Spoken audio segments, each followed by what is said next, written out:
प्रयागराज के girls hostel के bathroom में स्पाई कैमरा लगाकर लड़कियों के आपत्तिजनक वीडियो रिकॉर्ड किए जाने का मामला जितना सनसनीखेज है, उससे ज्यादा हैरान कर देने वाली बात यह है कि इस मामले में आरोपी हॉस्टल संचालक को जेल जाने से पहले ही जमानत मिल जाती है।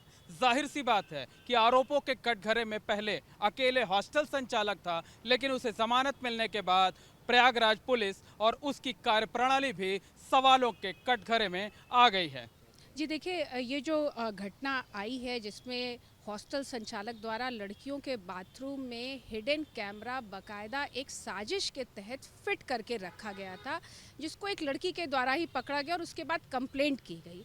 एक बड़ा सवाल इस बात का है कि इलाहाबाद की पुलिस, प्रयागराज पुलिस द्वारा तुरंत ही अपराधी को कोर्ट से बेल मिल गई, क्योंकि प्रयागराज पुलिस द्वारा उचित धाराओं में मुकदमा नहीं लिखा गया।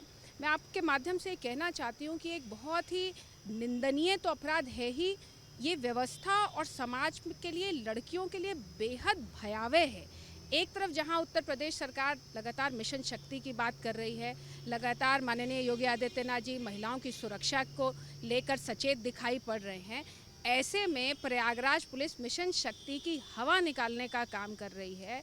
आप देख सकते हैं कि एक हॉस्टल संचालक जिसने एक पूरी लैब सेट करके रखी हुई थी, जो लड़कियों के वीडियोस बना रहा था, उसके लिए उचित धाराओं में मुकदमा नहीं लिखा गया, उसको तत्काल कल बेल मिल गई। एक तरफ पुलिस कह रही है हम जांच कर रहे हैं, और दूसरे तरफ अपराधी बेल पा चुका है, क्योंकि मेरे हिसाब से जो कानून की धारा कहती है वो यही कहती है कि अपराधी को बेल ना मिलने के दो कारण होते हैं। एक तो वो सबूतों को नष्ट कर सकता है और दूसरा गवाह को धमका सकता है। यहाँ पे सबूत तो वो नष्ट करेगा ही करेगा, लेकिन जो लड़कियाँ जिन्होंने ये शिकायत की थी उनकी सुरक्षा को खतरा है।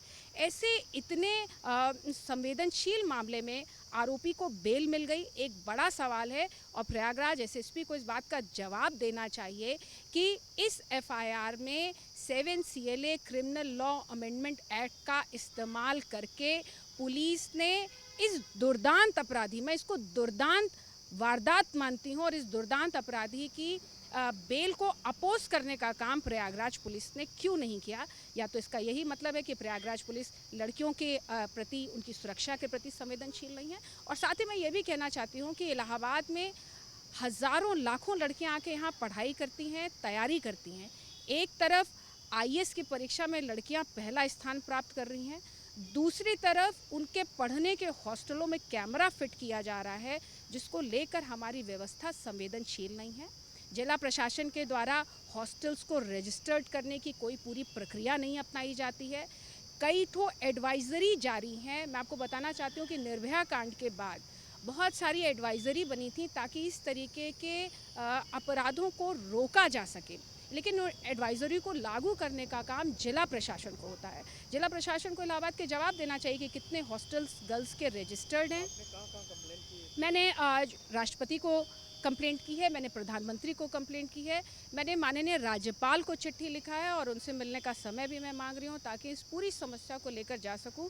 और माननीय मुख्यमंत्री जी को भी मैंने चिट्ठी लिखी है और इस बात की मैं मांग करती हूँ कि कठोर एडवाइजरी बनाई जाए, उन एडवाइजरी को लागू करने की जवाबदेही तय की जाए, और साथ ही साथ हॉस्टल में जो लड़कियाँ रह रही हैं उनकी जागरूकता के लिए बड़े पैमाने पर कार्यक्रम चलाए जाएं ताकि अपनी सुरक्षा लड़कियां भी सुनिश्चित कर सके। लेकिन प्रयागराज पुलिस का रवैया बेहद शर्मनाक है।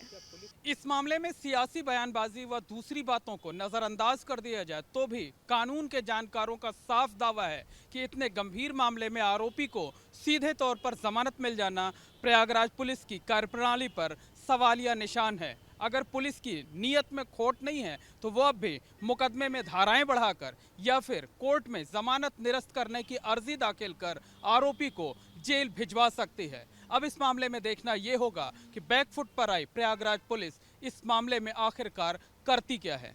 कैमरामैन रोहित श्रीवास्तव के साथ मोहम्मद मोइन, ABP गंगा, प्रयागराज।